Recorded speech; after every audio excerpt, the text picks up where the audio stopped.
in our farms like carrot, radish, and more.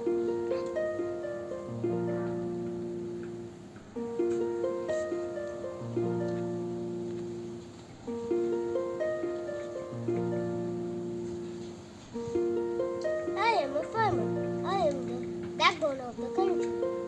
I work hard to grow crops. My life is quite challenging.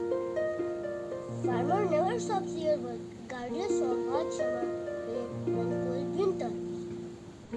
I use various tools and techniques to produce food for people. At the end of the day, I would like to say